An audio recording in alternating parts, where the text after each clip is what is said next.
Kita lanjutkan kembali perbincangan kita di Sapa Indonesia akhir pekan pagi hari ini. Saudara, ada Humas Biro Hukum dan juga Humas MA, Pak Subandi, dan juga ada Kang Asep yang masih bergabung bersama kami.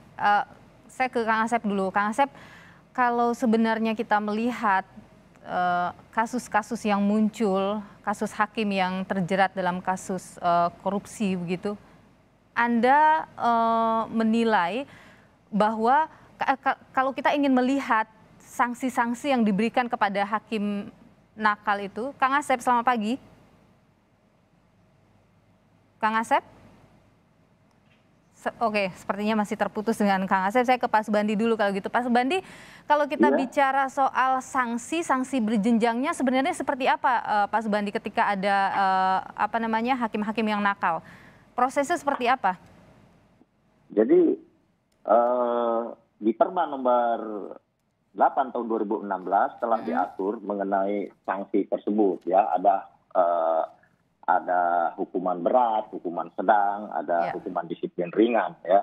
Nah, mengenai prosesnya itu nanti Bawas melakukan pemeriksaan terhadap laporan dari masyarakat, ya, atau laporan masyarakat, atau bisa juga Bawas menemukan sendiri, misalnya dari media ada tulisan tentang dugaan pelanggaran etik yang dilakukan oleh hakim, maka nanti tim Bawas melakukan pemeriksaan.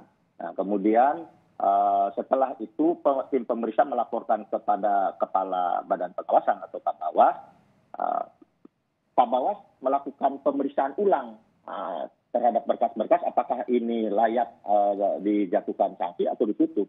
Nah, itu setelah itu Kabawas melaporkan kepada Ketua Kamar Pengawasan. Ketua Kamar Pengawasan itu yang mulia Hakim Agung Pak Jahrul Rabain, ya. Kemudian Pak Jahrul Rabain juga demikian melakukan pemeriksaan ulang apakah memang ada pelanggaran etik atau tidak. Jadi kemudian setelah itu dilaporkan kepada Ketua Mahkamah Agung untuk diberikan sanksi, dijatuhi sanksi. Apakah sanksinya rekomendasi hukuman disiplin berat, apa hukuman disiplin sedang, atau hukuman disiplin ringan. Nah, untuk hukuman disiplin berat, Mahkamah Agung banyak menjatuhkan non palu misalnya, tapi bisa sampai ke pemberhentian. Pemberhentian itu bisa pemberhentian dengan hormat maupun pemberhentian dengan tidak hormat. Oke, baik. Tapi kalau sampai dengan saat ini dari catatan Anda, masyarakat sangat aktif atau cukup proaktif dalam memberikan laporan-laporan hakim nakal? Kita punya catatan sepanjang tahun 2021, ya, sepanjang tahun 2021 ada 3.069 pengaduan dari masyarakat. Nah, itu banyak kan? Nah, dari 3.069 pengaduan dari masyarakat tersebut, kita tindak lanjuti semuanya, ya, dan akhirnya dijatuhi hukuman disiplin itu ada 284. Sisanya tidak terbukti, ya. Sisanya tidak terbukti sehingga pengaduan tersebut ditutup. Oke, kalau kerjasama dengan lembaga lain, KPK misalnya, itu juga dilakukan? Kerjasama dengan lembaga lain itu untuk menjaga citra dan wibawa Mahkamah Agung dilakukan.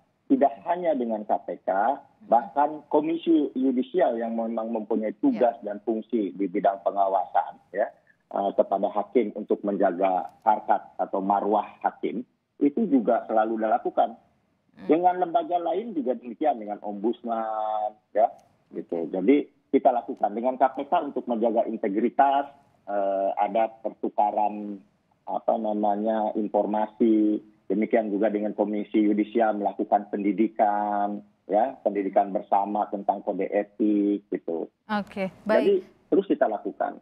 Baik, Kang Asep sudah terhubung dengan kami kembali. Kang Asep, ya, Kang Asep, kalau kita karena Anda juga adalah seorang hakim begitu, godaan yang datang ketika kita sedang menangani satu perkara atau seorang hakim menangani satu perkara itu memang sangat menggiurkan?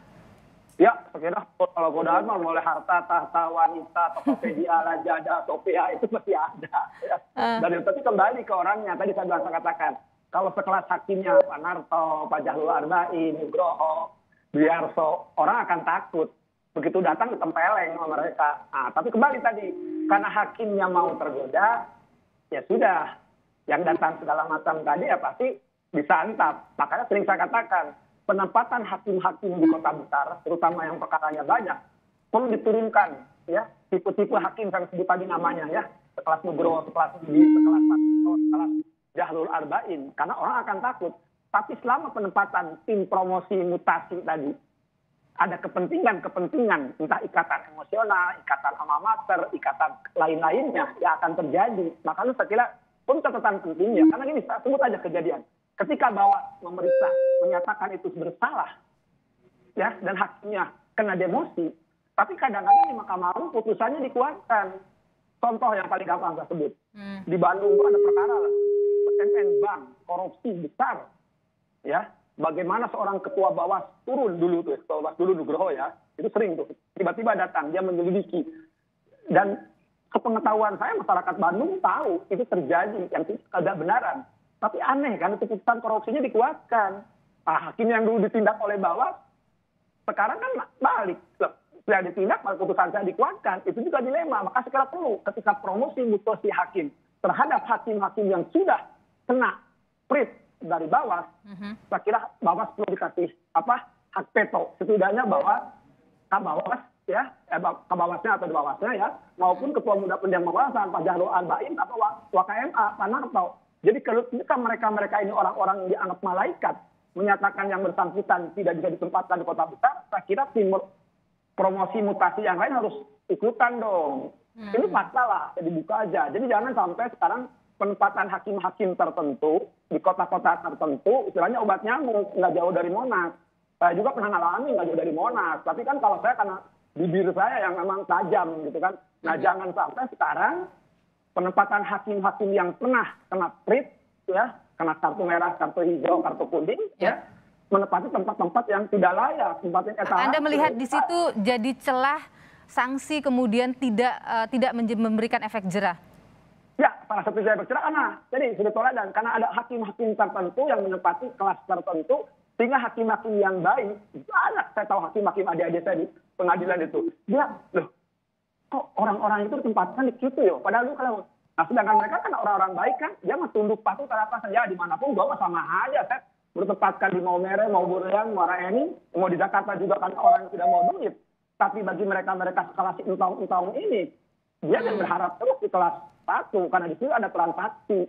Yang tadi kembali ke tadi ya, karena aja penempatan dia tuh, ya tidak layak menurut saya. Yang lebih layak ya orang-orang yang sekelas yang tersebut tadi ya, nama-nama, banyaklah nama-nama hakim, saya tahu persis ya. Sekelas yang paling gampang lah publik mengenal, sekelas Albertina Hos, sekelas Rudi, dan nama-nama hakim. Pak Bani lebih tahu tuh nama-nama teman-teman yang paling bagus. Kang Asep, kalau Anda sendiri punya catatan bahwa masih banyak hal-hal serupa terjadi begitu? Saya berani memastikan mereka belum tertangkap aja, dan itu nggak jauh dong dari Mahkamah Agung, ya, nggak jauh dari Mahkamah Agung. Paling gampang ini standarnya, ya, KPK juga udah tahu kok.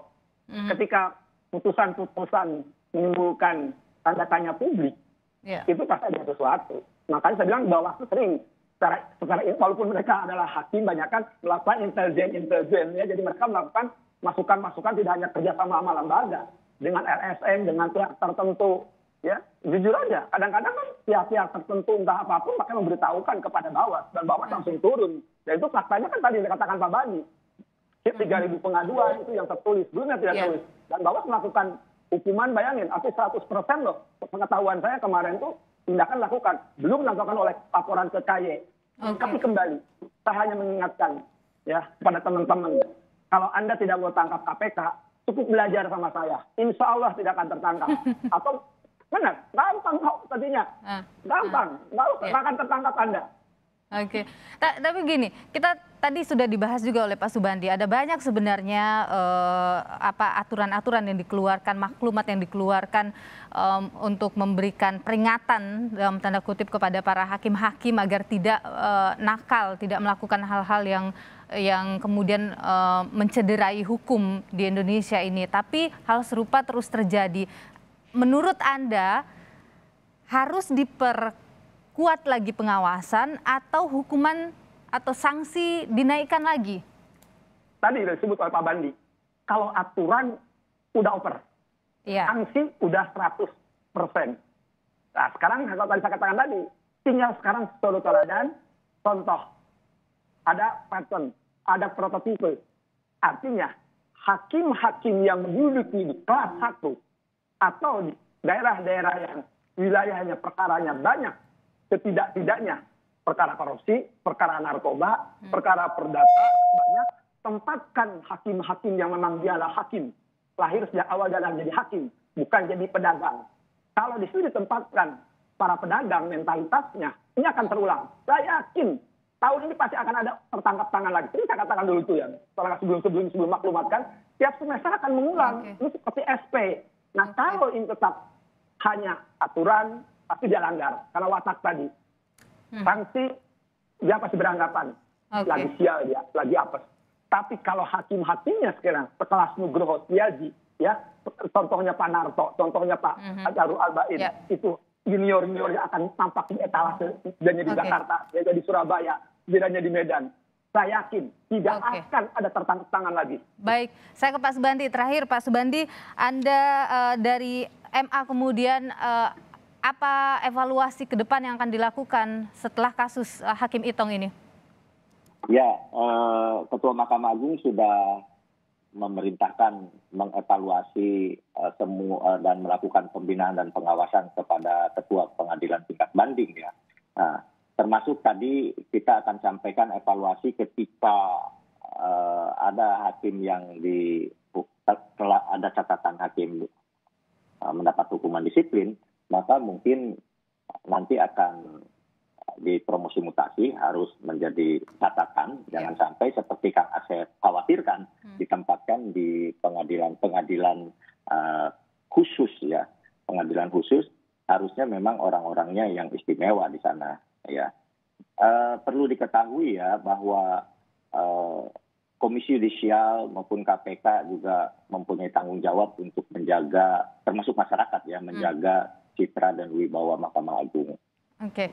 Baik, terima kasih pagi hari ini sudah bersama dengan kami Kepala Biro Hukum dan Humas Mahkamah Agung Pak Subandi, dan terima kasih juga Kang Asep Iriawan. Ini menjadi alarm penting bagi penegakan hukum di Indonesia, bagi para penegak hukum di Indonesia agar jangan main-main dan mencederai penegakan hukum di Indonesia. Terima kasih, sampai ketemu kembali.